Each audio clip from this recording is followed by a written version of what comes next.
দর্শক,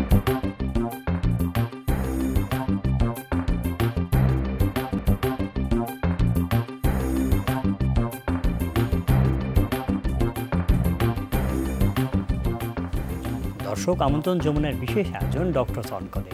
আপনাদের স্বাস্থ্য বিষয়ক নানা প্রশ্ন আর সেসবের তাৎক্ষণিক সমাধান নিয়ে আমাদের এই আয়োজন। থাকছেন দেশ বরেণ্য আর আধুনিক চিকিৎসা বিজ্ঞানের দক্ষ চিকিৎসকরা। এই পর্যায়ে আজ আমাদের আলোচনার বিষয় নারীর হৃদরোগের ঝুঁকি। আমাদের সঙ্গে অতিথি হিসেবে আছেন ডাক্তার মোহাম্মদ মাহবুবুর রহমান, সহকারী অধ্যাপক, জাতীয় হৃদরোগ ইনস্টিটিউট ও হাসপাতাল। অনুষ্ঠান জুড়ে সাথে আছে আমি ডাক্তার আবু সাইদ শিমুল। দর্শক, এখন কিন্তু নারীদের মধ্যে হৃদরোগের ঝুঁকি আগের চেয়ে অনেকখানি বেড়ে গিয়েছে। নারীরাও বিভিন্ন ধরনের হৃদরোগে আক্রান্ত হচ্ছেন। কেন তারা আক্রান্ত হচ্ছেন এবং কী কী উপায় অবলম্বন করলে তারা হৃদরোগের ঝুঁকি থেকে বাঁচতে পারবেন, সেসব বিষয় নিয়ে আমরা আলাপ করব।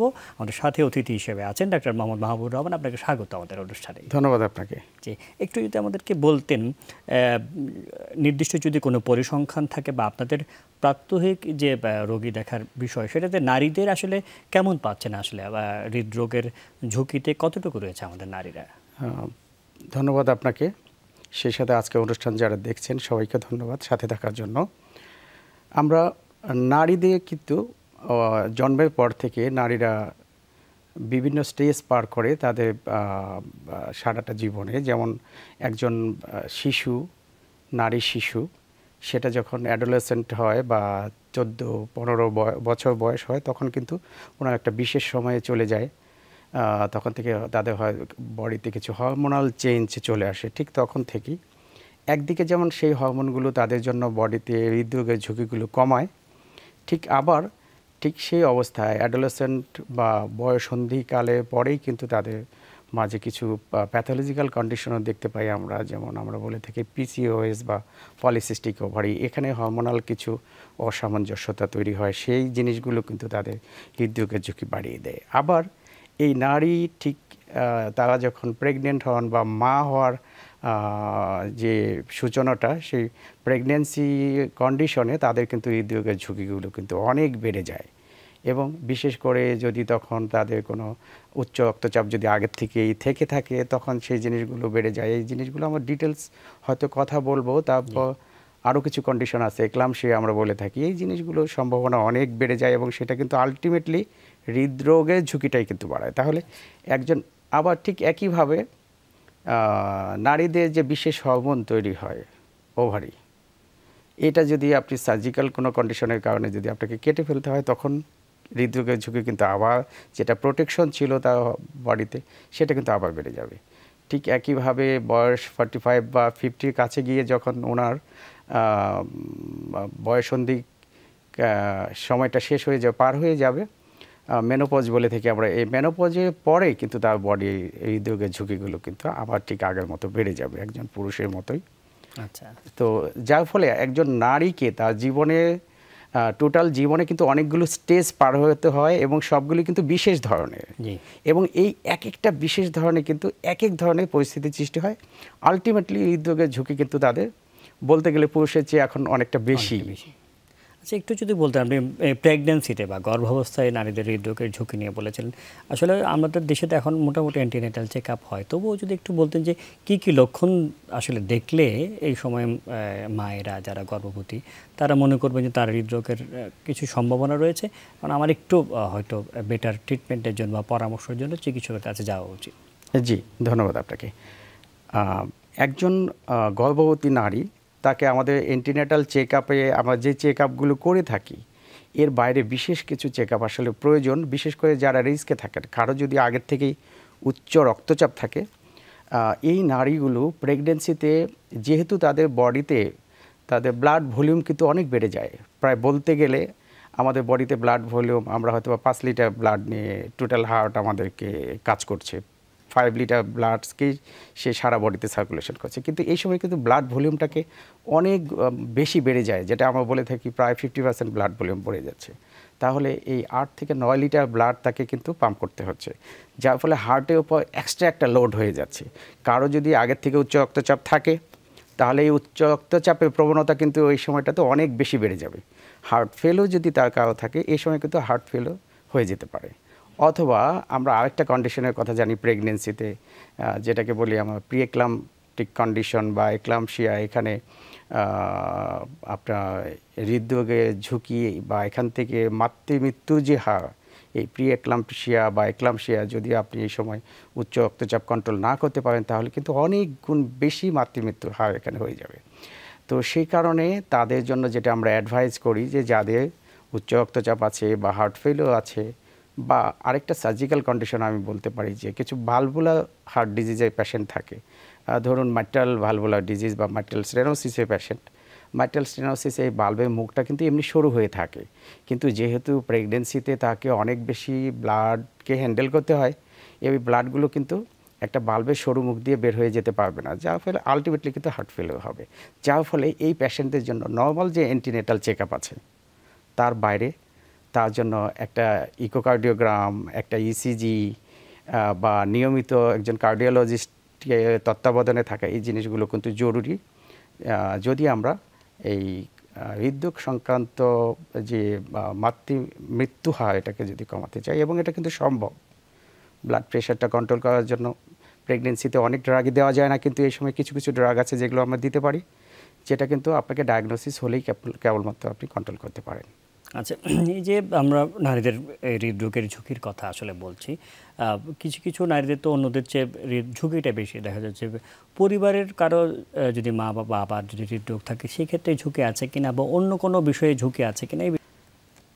একজন আমরা যেটা নিয়ে কথা বলছিলাম, গর্ভবতী মায়েদের প্রসঙ্গ নিয়ে, এখন কাদের জন্য আমরা বেশি করে সচেতন হব, এই ব্যাপারটা যাদের যে সমস্ত মায়েদের আগের থেকে পলিসিস্টিক ওভারিয়ান সিনড্রোম আছে, আমরা পিসিওএস বলে চিনি, এই ডিজিজটা কিন্তু ইগনোর করার মতো না, কারণ এখান থেকে হরমোনাল অনেকগুলো ব্যাপার ঘটে থাকে, হরমোনাল ইমব্যালেন্সের একটা ব্যাপার ঘটে থাকে।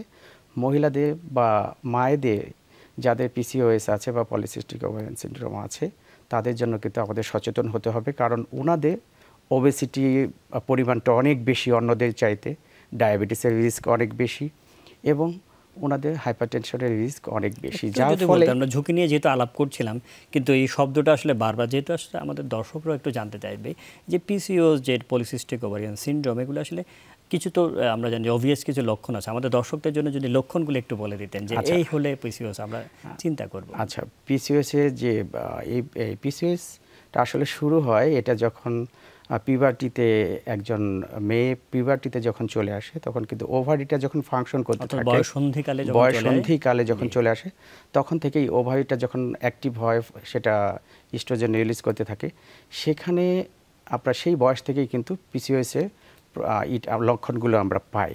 এবং এখানে বিশেষ করে দেখবেন যে এই মেয়েদের, এই বয়সী মেয়েদের, তাদের শরীরে অতিরিক্ত লোম দেখা যাচ্ছে, যে মুখে বা বডির বিভিন্ন জায়গায় অতিরিক্ত লোম, যেটা পুরুষদের সাধারণত হয়ে থাকে।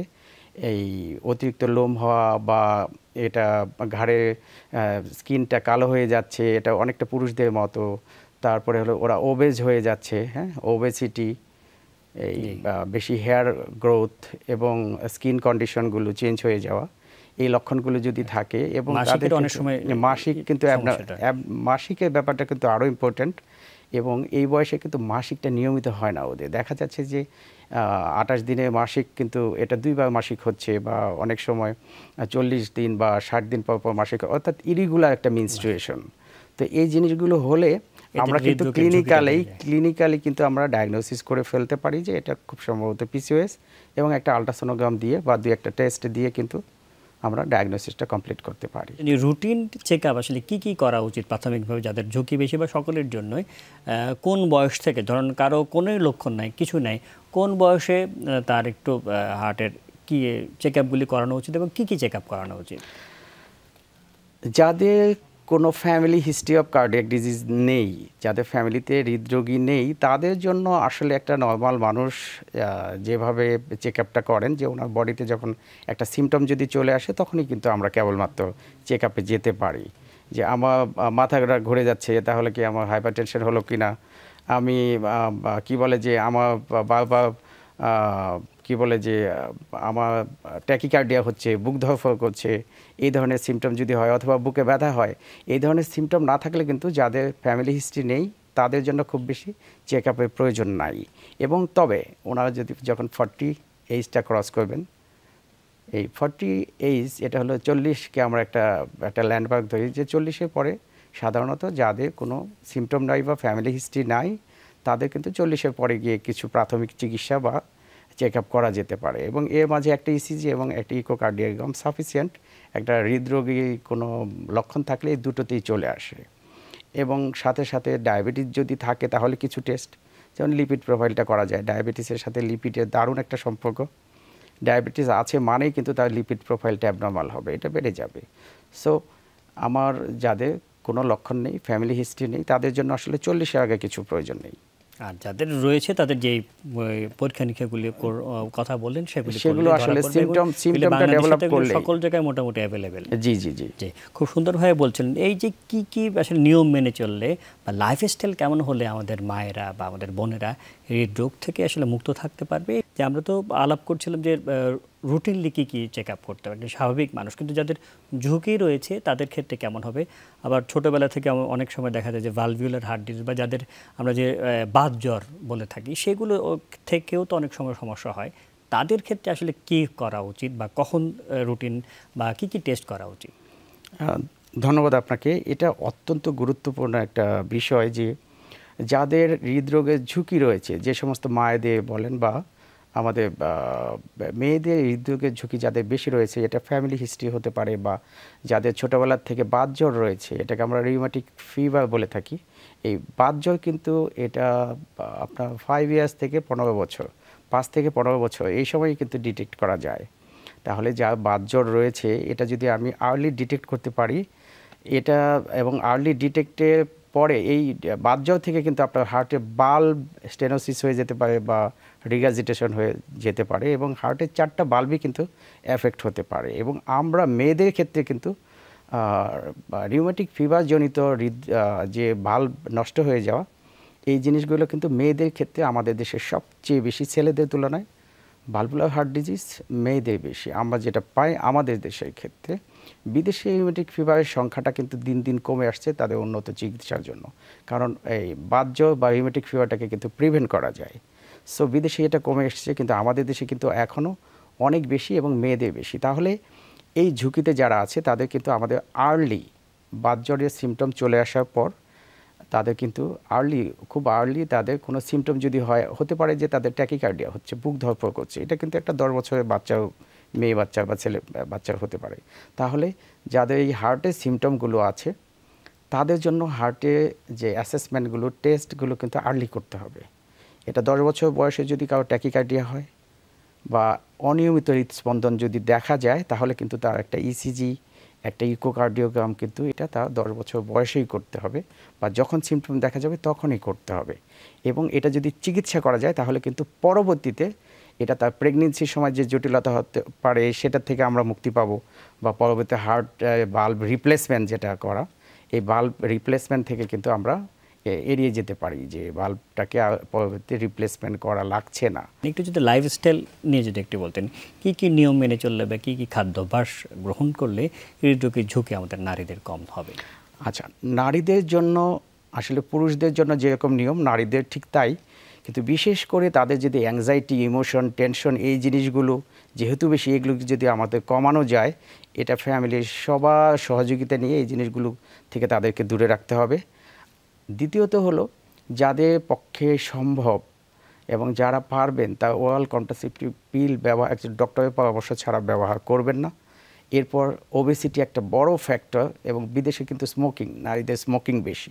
আমাদের দেশে আমি জানি না, এটা আমরা যতদূর জেনেছি, যদিও স্ট্যাটিস্টিক্স নেই, এটা দিন দিন মনে হয় বাড়ছে। সো স্মোকিংয়ের অভ্যাস যদি কোনো থাকে, এটা স্টুডেন্ট লাইফ থেকেই শুরু হয়, এই জিনিসগুলো কাট করতে হবে লাইফ স্টাইল থেকে।